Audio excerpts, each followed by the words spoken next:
Kermit Zone with our very special guest star, you, the listener. Yay!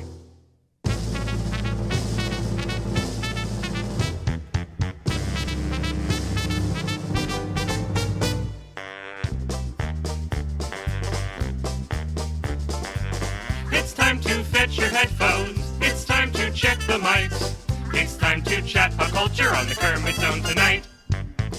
It's time now for a shake-up. It's time to go sit tight. It's time to start recording on the Kermit Zone tonight. Why do we always come here? I guess we'll never know. It's like a kind of torture to have to tape the show.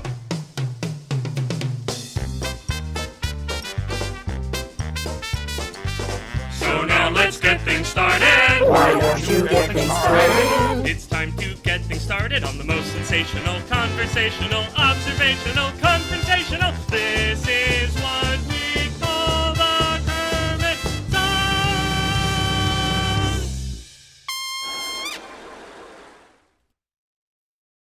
Hello, everybody. It's a pop culture talk zone. We're coming in extra hot and spicy for you this week.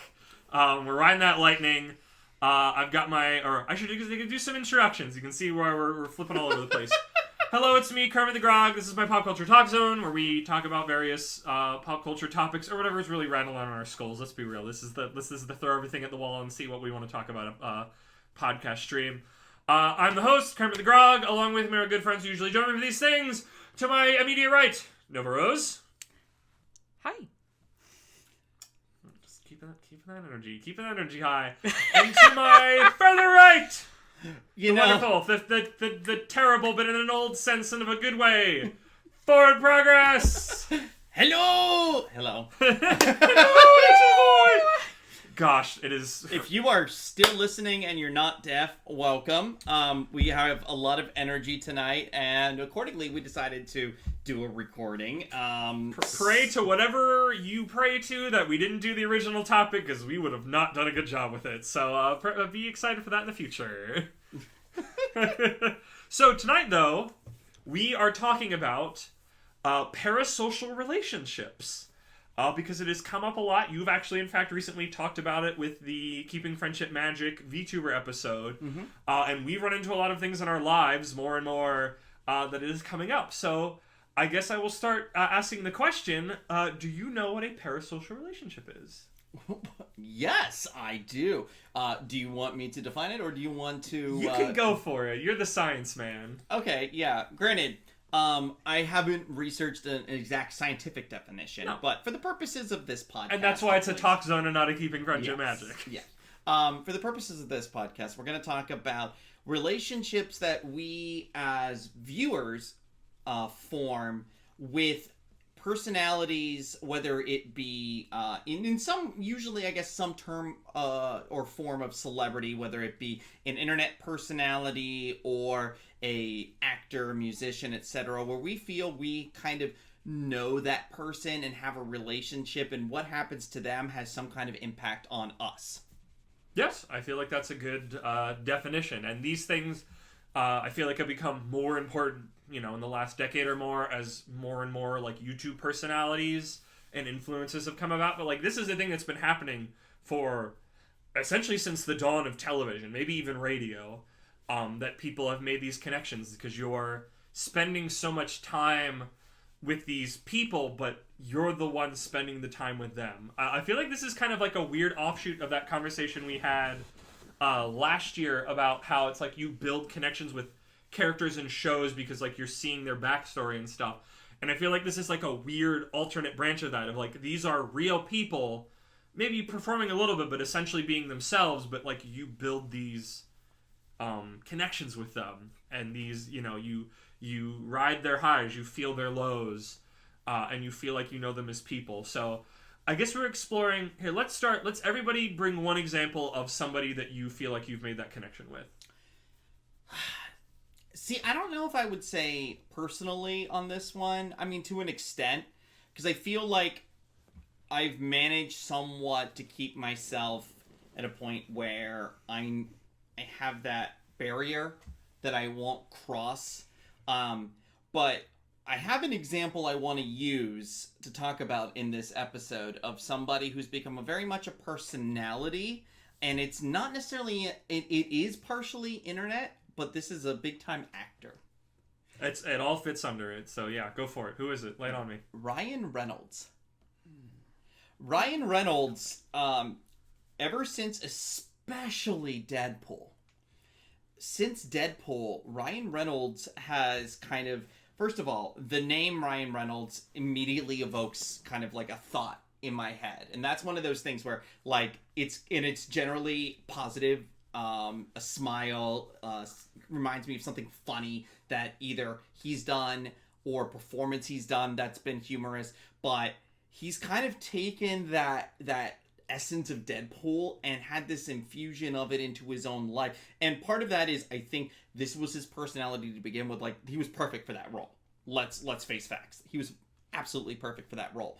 But if you subscribe to his YouTube, like I do, things that he does within his own companies here, which he is at least, if not full owner, co-owner of Mint Mobile and of Aviation Gin, and he does his own adverts for it.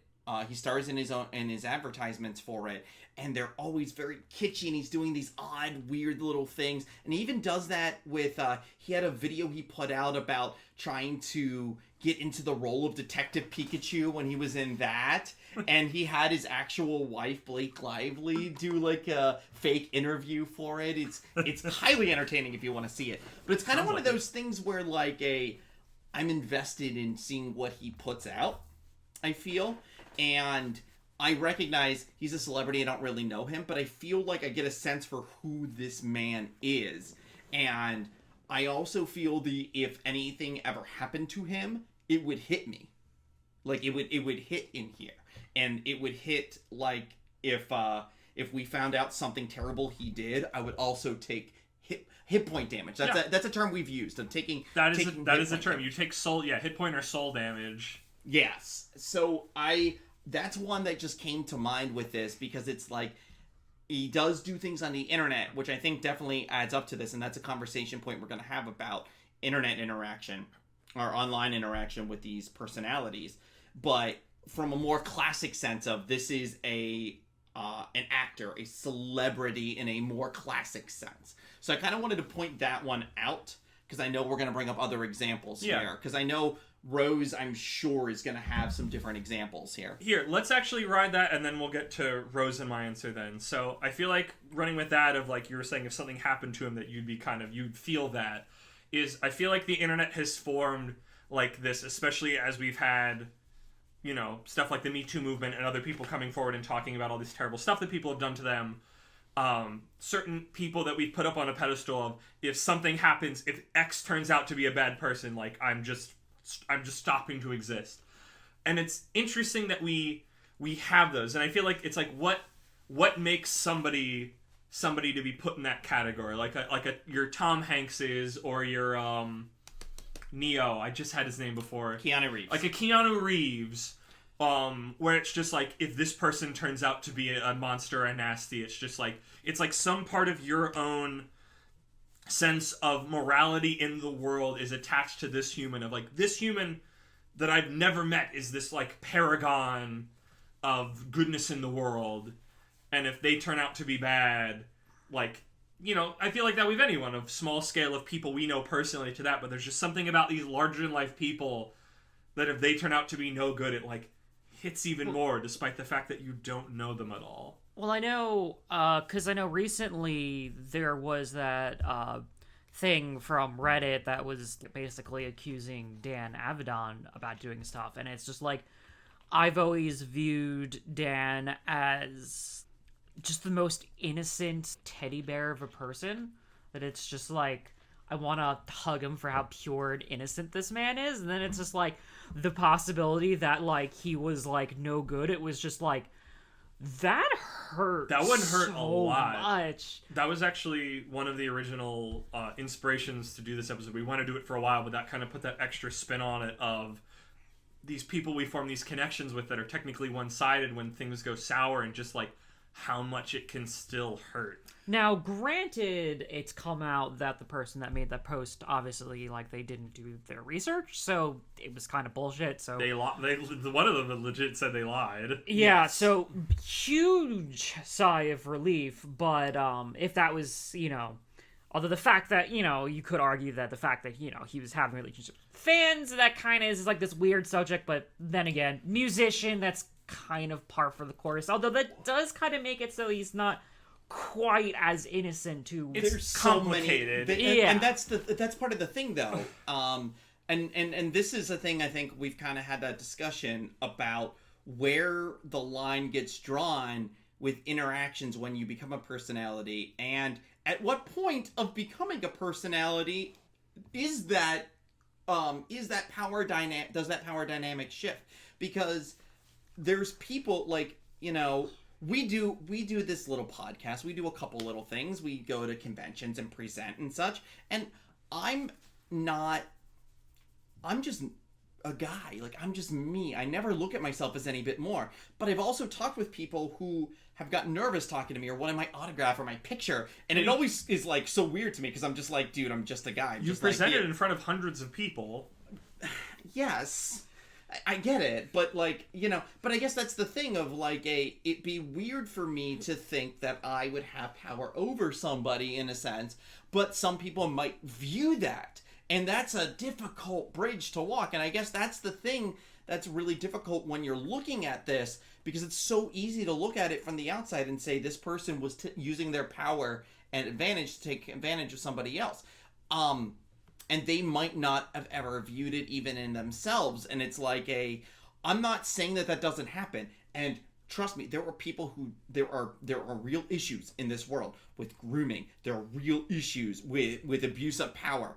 And we need, as a society, to have these difficult conversations right now. That's a big thing. Yes. 100%. But I think that's very important to recognize on all sides of it, of when you are entering into something. I think that there needs to be that open communication kind of between you and said person in your interactions of how you're feeling, and if you are feeling like that as a super fan. I think that that's a thing that we all kind of have to guard within ourselves and realize that our celebrities are still just people, and yes, there is definitely onus on people to not abuse their power, but also we have to a lot of times protect ourselves. I think it's that, though, that coming back to the Parasocial and the whole idea of celebrity is that because it's a one-way street, it's harder to understand somebody's position and forgive them. We get to see each other a lot. We get to talk to each other. It's a lot easier to know who somebody is. It's not like we're doing it while we're on camera. Like, that's what makes it so hard with a lot of these, is that we're able to work it out and see this person and then, forgive them or however we feel about the situation, But a celebrity, they're far off. They're through your screen. You can't just interact with this person like a human. They're almost, like, celebrity is just this, it's, parasocial celebrity. I feel like we're kind of, parasocial relationship with celebrity, they're kind of the same thing, but not. It's just like, you put somebody on a pedestal, but you can't interact with them really directly in a meaningful way. So I guess this is a good time to go kind of segue into my the people that I really look up to is VTubers, because of COVID and having my surgery. I've been cooped up in the house for like a whole year, so it's like I need to occupy my time, and I discovered VTubers.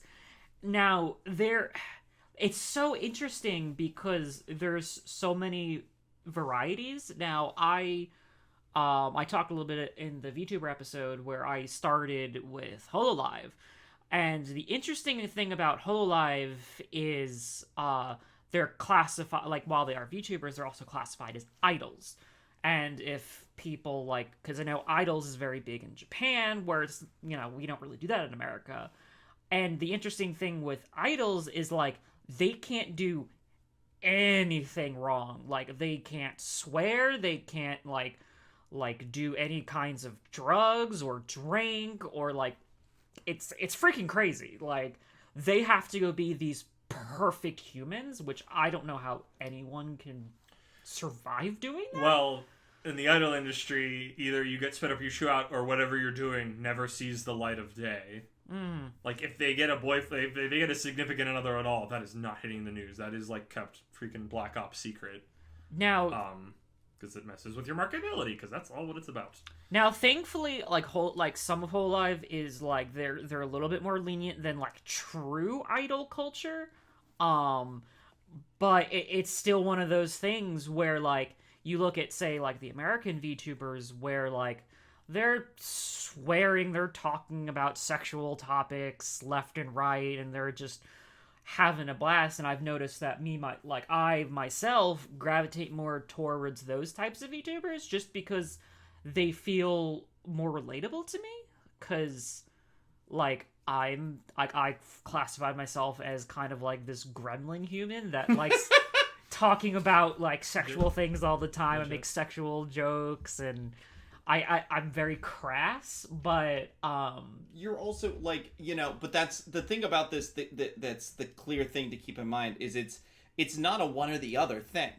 Exactly. It's not that you are a walking sexual tome. You are just human that happens to enjoy some things that might not be the most pure representation of things. That just makes you more human. And that's a lot of the thing for all of us, is that we're all just human at the end of the day. And it's monitoring those expectations of between like expecting people to be human and to have a sense of humor and to have a personality beyond just this. But also, you know, like if they do, you know, within that, like that's also not all of them is that other side, you know. It's not all one or the other. And it's like, you know, just for a second, just to kind of bring it back to kind of our topic from before of like you know, we find out little things about something somebody did and everything goes to the panic. Yeah. And sometimes it's deserved and sometimes it's not, let's face it. And I think that's the big thing too within all of these conversations is none of this is to say that like everything falls on the victim of a scenario or like, you know, like these people are, you know, you hit celebrity status and they don't have responsibility, because they certainly do. Everybody does. And everything deserves to be looked at and investigated, and, you know, it's a great thing that we're having these conversations and all that stuff. Fantastic. But there's a, you know, just like that reality that just kind of needs to be there of like looking at everybody and realizing that they are people at the end of the day. And I think that's the main point you're hitting here is you want to feel like they're a person, a complete person, and not just a personality type. Because one of the things with VTubers and to an extent some YouTubers and streamers in general is you have some level of light interaction with your chat. Mm-hmm. So that's a layer that you don't usually get with a lot of classic celebrity. It's an attempt at an appearance of interaction. Right. Like it's not interaction in the classic sense, but but there is more of a interaction piece. There's more of an illusion of one. I would agree with that. Right, there is something there. There's something where that opens somebody the door can. To people. Yeah, exactly. Where, because then it's like the such and such always takes my comments or something like that, and then responds to them. That adds like that other layer of things. And granted, it's like in what we do, like I will, if somebody reaches out to me, I do like to respond to them and such. Granted, I also don't have like thousands of followers. Although, like as far as the VTubers go, like I completely like understand how some of the smaller VTubers, where it's like they only have like say 10, 20 people in stream, and it's, you know, like they, you know, it's easy just to kind of read the comments or whatever, but then you have like say Gura's stream where there's like 20,000 people and it's just like it's a mess. And I'm just those like, chats are not even worth those aren't anything. Those aren't real. It's like how, I mean, they exist, but I mean, I guess you have the like the super chats where it's a little easier to like directly talk to them, but that would break my brain to see that quick of a chat. I'm gonna say my example, and we can kind of flow from there. So it's that idea that you've spent a lot of time with this person, and over like many years you make that connection. I'm gonna shout out Wooly Madden originally from Best Friends and now Wooly Versus. Specifically, is I think there's something to it, especially now, not just television or movie actors, but the YouTuber thing, where you can kind of see their highs, their lows, their own personal plights. Like some people are I feel like that's something we enjoy about the Grumps a lot, is you get moments where people are very candid. And being able to get that whole gambit, and it makes it feel more real. And maybe it is, maybe it isn't. That's the hard part of it's like, I've heard times where he's clearly like doing a bit and he's trying to be funny. And like, I enjoy those moments. Those are good moments. But then you get moments of his own like plights, and because you've kind of spent so much time hearing the voice and making the connections, and you kind of know what he likes and he doesn't like, and you kind of build those connections, when he kind of opens up about stuff and it's like, oh, that resonates more because I've spent this one-sided time with this person. I've learned more. Like, I feel like I've probably spent more time watching YouTube videos of certain people than I've spent with like people that I'm close to that I know. And there's just something, I was thinking about that in the lead up to this episode, and I thought that was just a strange thought to like meditate on, because it's like, you can't spend this amount of time with just everybody all the time, but it's just like, I can toss a video on when I'm doing other things at literally any moment of the day. I've rewatched some of these Let's Plays like just multiple times. It's something usually in the background, but it's just like, this is a human being that I've technically spent via video and podcast like probably days worth of time with, quote unquote time. I have never once singularly interacted with this human being. Yeah, and it's... But I feel this connection. I've never talked to them. I've never sent them a message, even through a chat. Like, I've never... I think like, years ago, I sent something into their mailbag when they were still doing it. And that feels like a millennia ago. But it's like, I've never seen this person in person. I've never directly interacted with them. But it's like, why does my brain consider this person somebody that I know well and is a friend? Because it's like... This takes me back about a year or so ago when we were in the pandemic and I was starting to get some health issues. We were on the precipice of Rose's surgery. A lot of things were happening, and I, just wasn't feeling well overall. And I remember that's when, and I wasn't really watching, I never really watched Game Grumps much before then. And then they were doing their Sonic Heroes playthrough. And I started watching it with Rose, and there was just something that was just entertaining about it. Was just so... It was what you needed at that time. It was. And it sounds horrible to say, gosh, I was so entertained by watching them fail.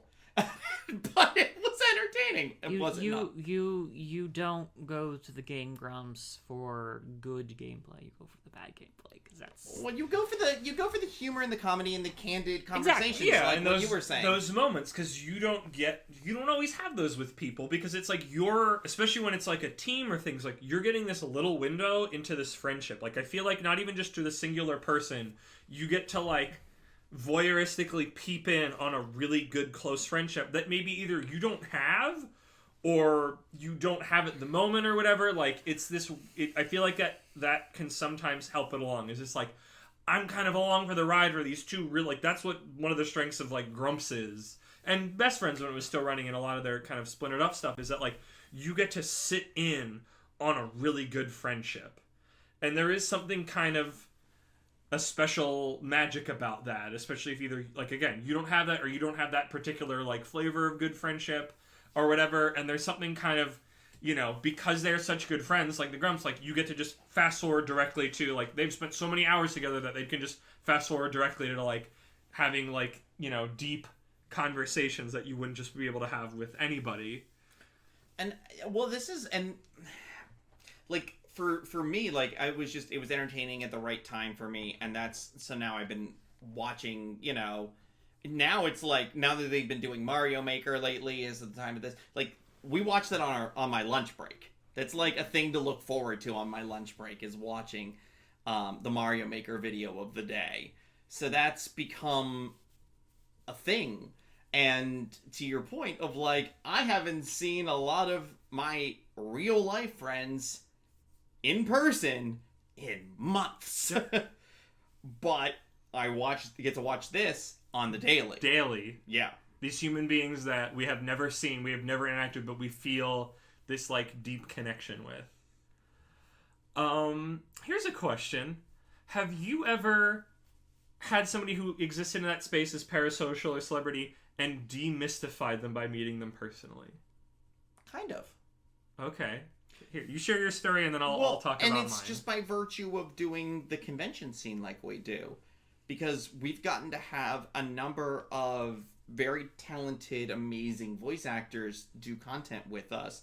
Whether it be the My Little Tonight Show or the Jackbox panels or, you know, just various things that we've done. And when it started, there was... I remember the first My Little Tonight Show we did. I was so nervous when I started sending out those messages to ask, you know, these people who were the guest of honor and these big names of like... Guest of honor and all capitals, the yes. VIPs, the celebrities. It I'm feels like, so big. Yeah, and... It's important. I'm a plebe. You know, and I started reaching out, and then the biggest reality check was that just starting to once I got over that and I made the outreach and started talking to them and realizing they're just people and they just want people to treat them like people. And now it's like a, you know, like I understand too, like there's a lot of like, you know, there's still that kind of, there's a lot of respect, but I don't feel like as mystified by them. You know, I respect that they are who they are and that they've gotten to where they're at through hard work and everything. And like they still have this position and they've earned it and they deserve it. But like at the end of the day, I feel like a lot of these people that we've gotten to work with are still are kind of people that like I could hang out and binge Netflix with. Kind of like a counterpoint to that, where for the most part, like that is totally true, but John Mulaney actually kind of made a good point where money changes people. And I know the one thing he was talking about was Mick Jagger, where it's like he brings up an interesting point where it's like, when you are, you know, freaking Mick Jagger... I was just gonna say, when you're Mick Jagger, like, I feel like there's celebrity and then there's, like, a Beatle or something. Like, there's certain people that just, like, there's celebrities and then there's people who have, like, ascended. Where it's just, like, they get to a point where they're no longer just this normal human. No. It's like, I think the example he used where it's just, like, if you had the ability to just say... Coke and then suddenly one appeared, it's like you would abuse the crap out of that. Well, I guess that's the thing is I feel like there's two sides of that, because there is the essence of being that person, but there's also the fact that almost everybody, like there are some people obviously who won't do this, but a lot of people for years have been like, oh my God, you're Mick Jagger. And that is the interaction. And when that is your constant influx that comes to you, that has to have an impact on you. Do you think people like that existing makes that sort of power of celebrity apply to, like, everyone that's, like, a celebrity, even us to an extent, which was part of what also inspired this, of, like, you telling your story, people having trouble talking to you, and it's like, oh, we've always been on the one side of the wall, and now we're kind of technically on the other side of the wall as well, even if it doesn't feel any different. I think a good example of this is actually, I mean, just within the pony community, where the main 6 voice actors are vastly different than, like, say the student 6 or like some of the smaller actors now. Like, while, you know, the small actors are phenomenal, talented, amazing people, like, they are, like, they've either, like, never really done cons, or, like, they haven't had, like, people constantly say, oh my god, you are such and such. Whereas, like, you have someone like Tara Strong, where she's been everything and everybody. And everybody has said the things about them for years. And the ways that we've kind of all, like, heard, like, how she kind of is, there's definitely a difference, I think. Yes, but I think what my point is that because those people, people that have reached that point exist, I feel like our brains paint the entire spectrum of quote-unquote celebrity, of these people who are these deific beings that are far above us, that we can never do anything like that, which is, like, not true at all. I mean, by virtue of, like, us experiencing it a little bit, where it's just, like, there's something about the wall of, like, putting something out into the world that either not everybody has done, because everybody has the... oh, I could never do that. There must be something special about you because I personally couldn't do that. Or maybe that's a thing that I have. I don't know. So then should people stop doing that because it's harmful to people? But I think there's just something, like, we're drawn to that as humans. And that's why I wish we did research and this was a KFM episode, but it's not. It's a pop culture talk zone. You're stuck with the garbage brain, hot off the presses stuff right now of our brains. And I think there's something to that. And I don't know... I wish I understood why, because its ease of happening, I feel like, comes from something, and I don't know what. So, here, I'll kind of tell my story of, like, demystifying. So, for years, like, literally from my first convention, I have been following the exploits of a comedy group, a nerd comedy group called Plus Two Comedy. I will always remember them because I was, like, tiny baby Andrew, having to stay up late for some panel that turned out to be garbage, and wanting to waste time not just sitting around, they literally just popped by and we went to them, and it was hilarious, and I've been following them ever since. It's been probably, maybe not a decade, but I feel like we're getting close to it now. And I've followed them for years, and they've had, like a podcast that I would listen to, and they're just, like, a little squad out of, like, New Jersey, It's not like they're, like, this huge conglomerate thing. But, like, my brain made them of, like, they're doing things at a con. They're incredible. The main guy's name is, TV's No. He's been on TV. This is a big deal. That it turned out he wasn't, and it's a bit.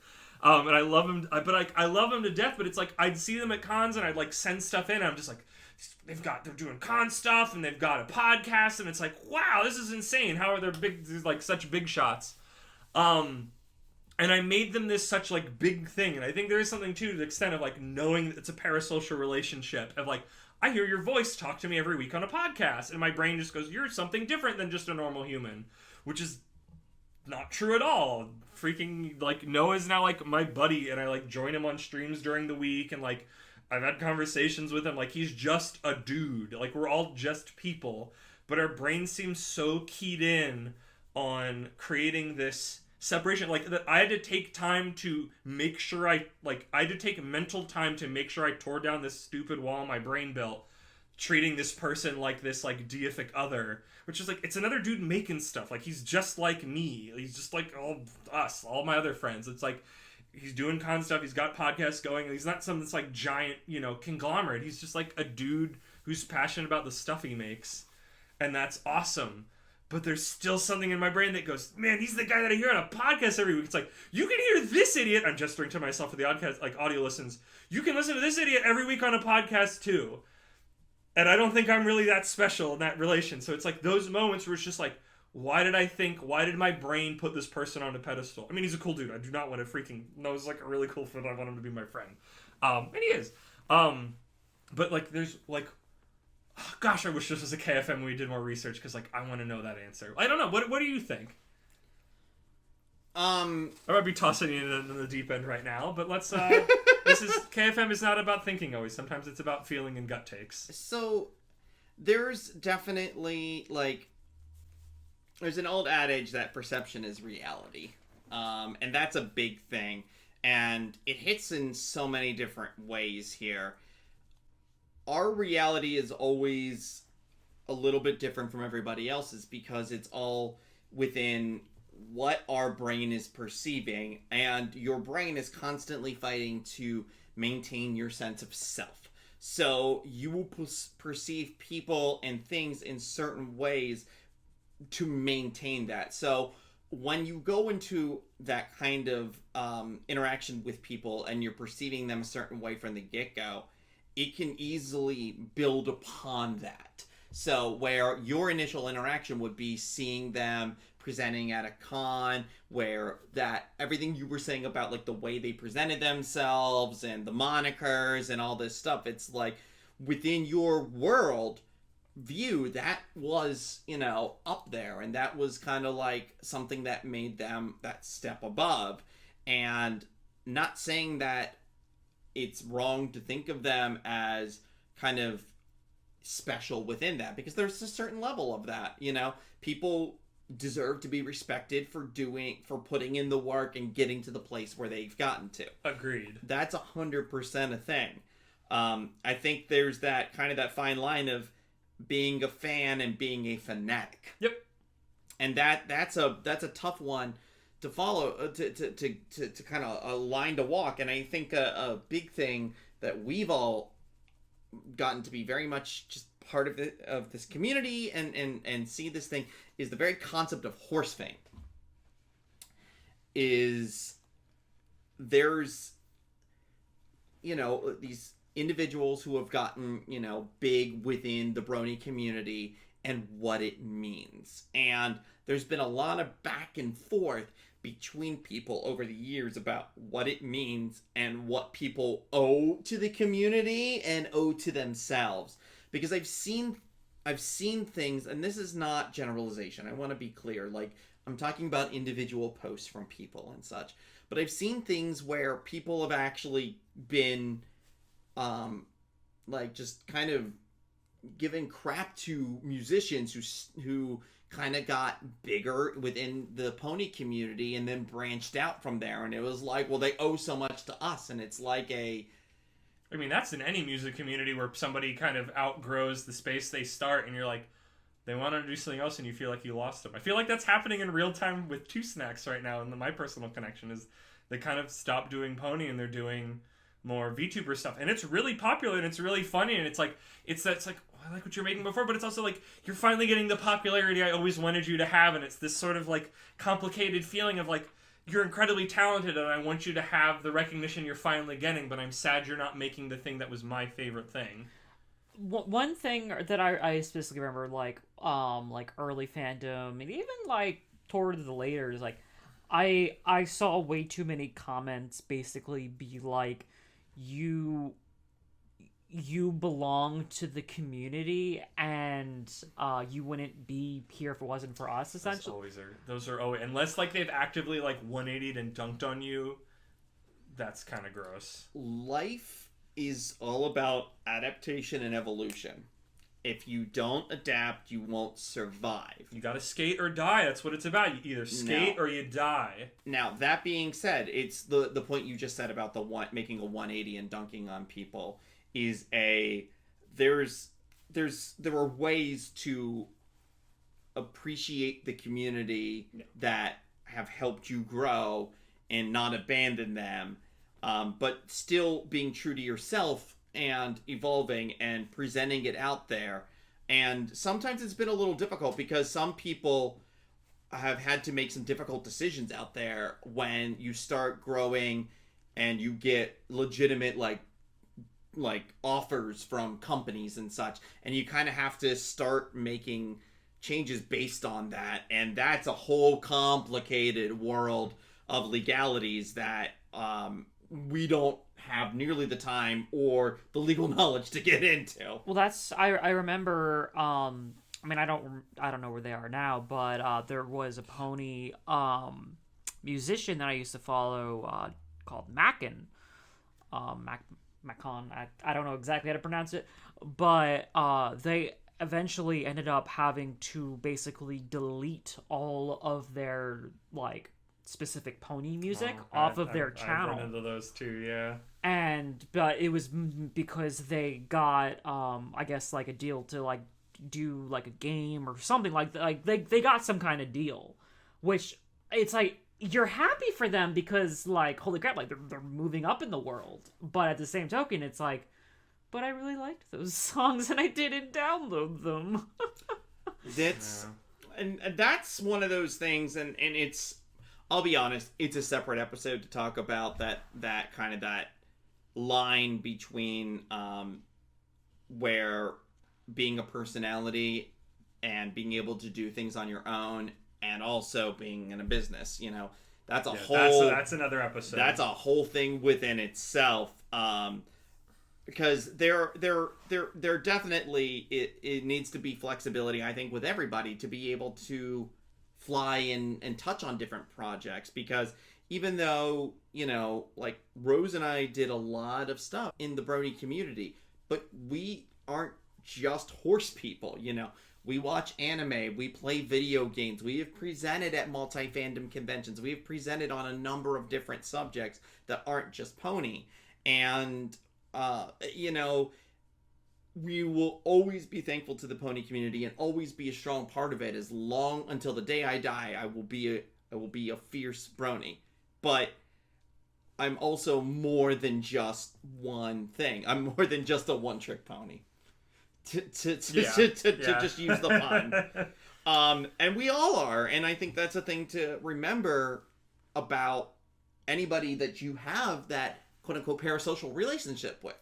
Of they are, they are not beholden just to you. They also have to live their own lives. And there is, you can ask for respect for you, because everybody should be able to expect respect. Yeah. And you can also be sad if they're not doing the thing you like anymore. Mm-hmm. That's fine. It happens. Don't not feel your feelings. Just don't, lash out at them negatively for it. Mm-hmm. And I think that's the important bit of, subtlety not everybody's always up on. Exactly. They're hurt. And sometimes, the whole classic saying, hurt people hurt people.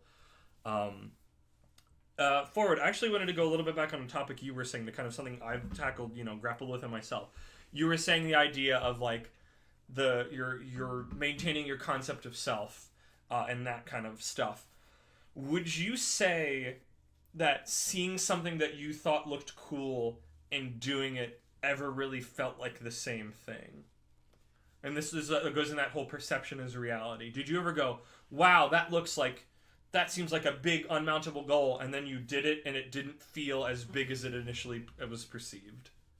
I guess so. Or that that makes you it's like if somebody else did the exact same thing you did, you'd go, wow, that's incredible. But doing it yourself always felt smaller? I guess. I'm speaking for me. I guess that's why I'm asking the question. Well, I guess even just starting the podcast last year. Because that always felt like I had this idea in the back of my head for a little bit of wouldn't it be cool to do a podcast? And I'm like, who would listen to it? We don't have professional equipment, all this stuff. And then I was just like, you know what? Pandemic's hitting. Life is crazy. Why not just try it? And it was the greatest decision we ever made, was to start doing it. And here we are over a year later. And still going strong, and 20 episodes at least of just KFM. Yeah. Not to mention Talk Zones and when we did Smooth Streams and all my stuff. If I heard someone else we didn't know was doing the level of things that we're doing, my mind would explode. But we're doing them. Mm-hmm. But it feels different. I remember, still panels I go to, I'm like, wow, look at this one, and it's like, I'm giving panels to hundreds of people in a singular room, and my brain doesn't register that in the same way as seeing it, because it's just because it always comes back to and some of that self-deprecation stuff that I've been trying to weed out of my own brain now because it's not good for you. But it's well, I did it. Somebody schmuck could do this, but that's super not true. There definitely is a certain type of personality who can do presentations and panels and such. That's a big example, because some people, that's not their thing, and that's fine. That is absolutely fine. There's nothing wrong with that. One of the big things that I've taken in, I think Rose can agree with me on this, I'm sure, and if not, you can just slap me, honey. But she'd be about it. We're extra spicy tonight. But some of our most successful panels are the ones that have had the best, most interactive audiences. So I've always kind of taken that it's not just about me or about us. The audience is an integral part of the success, so we are succeeding together. I think one of my favorite panels we've ever done was at a convention called Techo in Pittsburgh, where Rose and I did one of our Dark Side of Pokemon panels, and the room was packed. As soon as people would leave, more people would come and fill in and take over their spots. The audience was interactive, reactive to the things we talked about. We got a part of it. We got an entire audience to sing the Pokemon opening theme song. It made me happy. Yes, that's cool. We tried doing that again at a convention called Zenkai-Con, and didn't go over the same. It was So still a good bummer. panel, though. it was a good panel, but yeah, there wasn't the same energy. But suffice to say, I think that's a big thing for me about staying humble. Because I've said to people, if I ever start talking like I am like King, King Midas over here or whatever. This horse famous Jamoke over here. I want. I love needling him with that. I love it. I know you do. I just Because it makes you so uncomfortable and so pissed off. It doesn't What'd make you me... say? When I call him horse famous, or I make, horse known jokes, it's like, because I think all of that is silly, but also some of that is bravado to drill into my head, as we've kind of talked about here. Like, there's parasocial relations, but like, don't create brain celebrities. Do not put people on pedestals. Don't meet your heroes. Don't just imagine them. Meet a hero in your personal life right now. People are doing amazing things all the time that you can talk to, and just because they're not on your screen, or in a movie, I guess it's all screens, or in like the news or whatever, like, doesn't mean people that aren't doing incredible things and that you are not capable of incredible things. I feel like, kind of like what I was talking about before, is that you see certain things and you go, I could never do that. That feels so big and insurmountable. I'm this tiny little ant. And it's like, you put that work in, you get there. We had that with panels, and then we all did panels, and now we've got a podcast, and we do streaming, and we're getting bigger and bigger. I'm doing an interview show. It's like, the wall is imagined. There is no wall. Go and create the things you want to make. Go achieve those goals. Are they always going to feel as amazing as they appear to be to you? No. And that's just something you have to learn and get over. Like, freaking the world is there, ready to be shaped by you. Get out there and do it. Freaking BioShock, no gods, no kings, only man. There's nothing stopping you from doing these things, and at least making an effort to do them. Do not think going, oh, I'm not these people that I have these parasocial relationships with, that I can't be that, because I don't have those connections to those people. You can become that, because all of it's garbage. We're all people. We're all human. As kind of, I feel like the theme of this has been going, actually. This is our big freaking community Jeff Winger speech wrap-up, where it's really heartfelt and motivating. Take a moment with these people to understand that, well, it's cool that you're making these connections and it pushes your brain chemicals and the good feel buttons. These are not human beings you know. And you don't even if you spend a lot of time with them and it can feel meaningful and it can do a lot for you, which it is. I'm not saying that it's not genuine. I know I've gotten a lot out of listening to people that I've listened to a long time talk about their own problems. They're not any bigger than you in what you are capable of. You can become that because, as we've said, perception is reality. And sometimes that fact can suck and go like, well, this isn't the truth. But you can also use that to your advantage. Fake it till you make it is a dumb cliche for a reason. If you puff yourself up and act confident, people will believe you because that's all they're seeing. And that's not like a falsehood. That's not a lie. I'm going to do my classic referencing pro wrestling. Like, the guy who is the big champ of the league that I watch right now, Kenny Omega, he's right now playing one of the most, like, arrogant, despicable, like, mean, rude dudes. And in life, he's, like, one of the most, like, chill, like, soft-spoken, thoughtful, whatever. And it's just, like, and even then, that's still all parasocial, but it's just, like, people aren't always what you're seeing on their screens. You know, it makes me think of a couple of things. So become as gods, just to quote Nier Automata's soundtrack. Go become these things. There's nothing stopping you. So, kind of two things here. One is always having that separation between the person and the character is a big thing to keep in mind, because some of these individuals are putting on more of a persona, even if they are on, like, even if they're a streamer or YouTuber, some of it is a persona. Even if they're opening up, like right now, you are listening to or watching personas of us. This is us, but it is not entirely us. Where's our masks? What? Where's our masks? What? They're internal. Thou art, you art thou, and thou art I. So when does our Persona Royale come out? With cheese, even. Anyway, but Rose, you talk about VTubers. Some of them, like, you know, are. I feel like it's that what do you call it? Kayfabe, right? Yes. Where it's like part the person and part a representation of a character. It is faux reality that people are buying into, whether on purpose or not. Well, I know, like, Holomyth, I think, is a good example, where they're the EN version of HoloLive, where, like, Calliope specifically, you know, like, she has her whole, like, oh, like, I'm a Grim Reaper shtick, but, like, for the most part, she's herself. And I love that. But do you know that?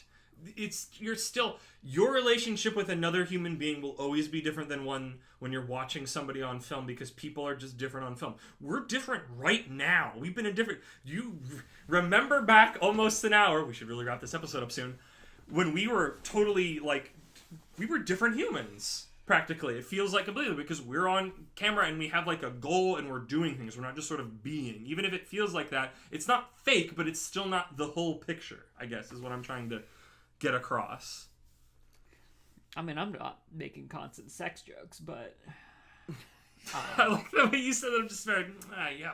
Mm-hmm. So, okay. My other thing I wanted to get to, though, is here's an interesting thing to kind of just put a thought bubble around. Okay. You know when you talk to somebody and they tell you they met a celebrity, what's one of the first questions that always gets asked? Oh, are they nice in person? Yeah! Or what are they like in real life? That's almost always that thing about celebrities. I think it would be the exact same way anyway. It's like I think we always want to believe it will be there, but then... You know, like, there's that thing in the back of our head that's that constant worry of, like, I would say no. that's more. I feel like we assume they're going to be bad so we can hurt ourselves before, because it's like, we like these people and we don't want them to be garbage, but I feel like, at least for me, that's my immediate reflex is like, oh, they're trash. So it's like, I'll hit myself about it so they can't hit me first. Or you get the ultimate where they're these strange aliens. Yeah. Like Mick Jagger. I've run into that. Where it's like, yeah. Yeah, and those are just special. Those are special. Not funny!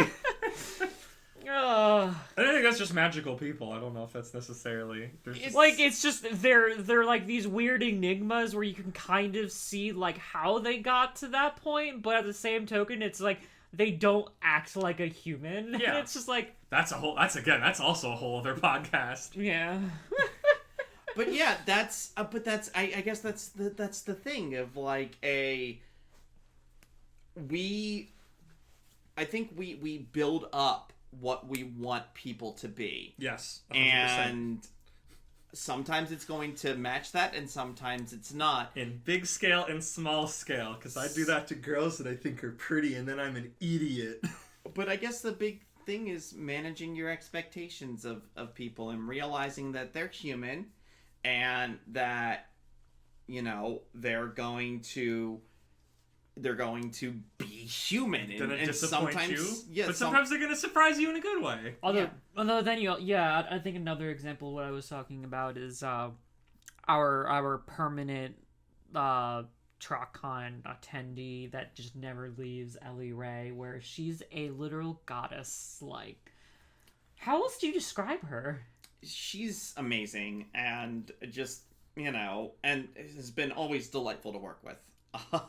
And levels that I never could have. But that's not parasocial, because you've directly interacted and formed this idea and friendship via that. But it's interesting because it's like, it almost, like, she's so, like, eccentric that it's like, it almost feels like just her being herself is almost playing a character, which is just so, like, it's so interesting. Oh, it's infectious, though. It's amazing. Oh, it's so infectious. We love you, Ellie. Yeah, it's... There's definitely, in the circles we travel, I think, creates an interesting ability to be able to navigate parasocial relationships maybe a little bit better.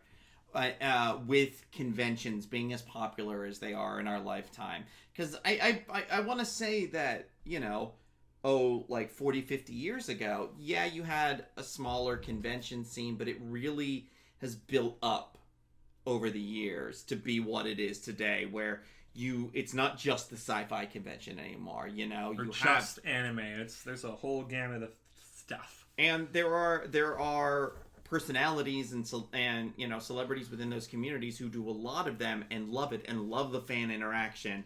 And part of that, I think, does break it down a little bit. But then the converse to that is there are people who aren't so much big on that. And then that's kind of that thing of, like, we got to also walk that line carefully of, just because somebody doesn't go full force into that doesn't mean anything negative about them. They just might not be their scene. They might have anxiety, or something that would keep them from wanting to do it, but that doesn't mean that they don't love the community. Would you rather at a convention run into one of the, like, I say same celebrities, even though I've been trying to tear that down this entire episode. Would you run into one of the VIP guests at, like, a signing at a panel, or, like, bumping into them at, like, the 7-Eleven? Probably the latter. Agreed. There's just a natural energy. Are we all drawn to that, like, you want the human, like, because it's like there's yes. I feel like that's also the other part of the parasocial relationship, is you want to get behind their facade. Here's the way you I want put the it.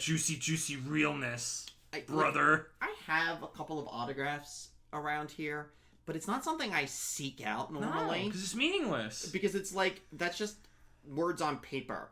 What I want is the interaction piece. I actually paid for an interview one time just to spend more time with Kathy Westluck so I could chat sociology with her.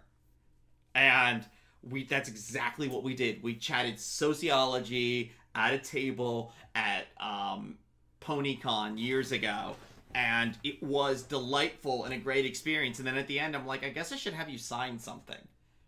You should have a note that this occurred. I paid for this. It's evidence. It's a totem. My flip side of that, though, is, I mean, granted, it does depend, you know, person to person, but, like, for instance, me, if you met me at a 7-Eleven, chances are, like, I don't want anything to do with anyone. But it's like, it's not like on anyone's fault. It's just like, when I'm just out and about in the world, like, I'm super introverted, and, like, and I need to, like, prepare my brain for social interactions. So, like, me, like, talking to you at a 7-Eleven is going to be vastly different than when I've had, like, time to mentally prepare, like, okay, I'm going to be in a space where I'm going to be talking to people, and, like, I need to go shift gears in my brain. I get that. So, like, at a convention, like, chances are, like, people like myself have already gone into, like, okay, like, I'm going to be talking to people mode, and, like, you know, like, they're ready for the interaction, so I feel like they can give you more genuine interactions that way, as opposed to, like, maybe they had, like, a really off day, and they're not feeling good, and they're just not feeling very social. I get that. That's fine. I don't know. I always prefer the example that always comes to mind with that, and it's not at a con, but I will always remember I go on a lot of Disney cruises with my sister back in the time, so we could do that. And even at, like, Disney parks, it's like, I don't like standing in line to see a character. That is not something, even when I was a kid, I was terrified of it. I did not like it. But there is something about, especially on the cruise ship, where we're just seeing them in random spots. I will always recall my sister and I are up on the top deck of the big atrium. We're watching the baby races. Yes, there are baby races. It's great. And What? we're just a story for after the podcast, or Google it. It's like Dash's Diaper Dash. It's incredible because you're on the open seas. They can do whatever they want. So me and my sister up at the very like top 2 floors up from where everybody else is watching this. There's nobody in our little corner, and we're just like feet dangling, looking down. And freaking Rapunzel just comes over, says hello, and just like sits with us for a couple minutes. And we're just like chilling, watching this. And then she leaves. I think we like take a picture because it was so cool. And it's like, that was years ago, and I still remember it because it was this really cool, and admittedly that was the person playing a person, and it's much more complicated. But it's that feeling of like, I got this special cool interaction that this person did not have to do at all. But they did, and it made my freaking day. It made my freaking trip. It was cool. It was awesome. That's why I'm a big freaking Rapunzel fan as we're watching the Tangled series. So... Although, granted, once again, you're in a space where like social interaction, and it's like, it's a cruise ship, so people True. But again, I guess here we go. Illusion, reality, all that. It was the quote unquote illusion of something different and special. Something that felt more real, quote unquote. I think kind of to bridge those two there is you have those people, like, you have those moments. If you saw a celebrity and ran up, was like, "Oh my God, it's you! Let me get a picture with you and an autograph." Don't do that. Don't do that. There's that is not that. what the interactions that I'm talking about are. Just to be clear. But then there's also the like, you recognize them in line. It's like, "Oh, hey man, I loved you in that show. That was pretty good work you did." Yeah. If I can share a human moment with somebody that I feel that like weird, far off parasocial relationship with, that's cool. I don't want to just come over and gush. I just want to be like, let's share a moment. Let's share a feeling. Oh, sorry, go ahead. Oh, just because I know I was going to say, I think the Grumps have talked about it, where I know Dan did a lot of conventions back in the day, but ever since being part of King Grumps, like, he's just like, I can't go to conventions anymore because, like, people recognize me, and then it turns into, like, this giant group of people surrounding me, and it's just stressful. Not good, yeah. And it's just like, that's... I get it, yeah. Like, he's there to just enjoy the convention.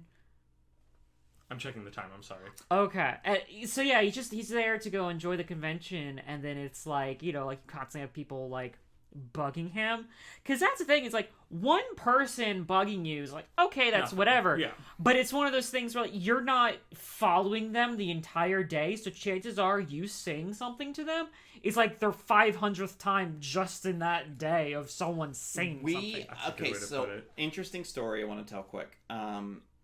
I'm at a convention years ago, and we're sitting with somebody who's, known on the convention scene around us, is a comedian we know on the convention scene, Uncle Yo. Ah, yes. Really cool dude, by the way. And it's myself and a couple of friends and him, and we're sitting around just chatting in between panels at a convention.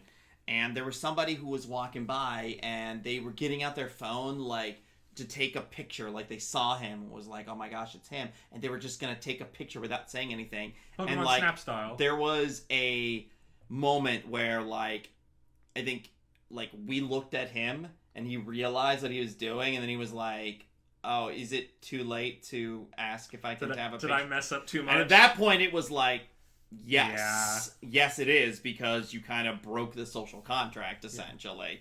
Yeah. But that's that thing of like, remember, this person is a human and not an animal in a safari. And it's the same thing with like cosplayers at conventions is another one of this, where there's kind of an unspoken social contract there of. It's not saying don't approach unless people literally have something on them that says don't approach. But you can. It's be respectful. Mm-hmm.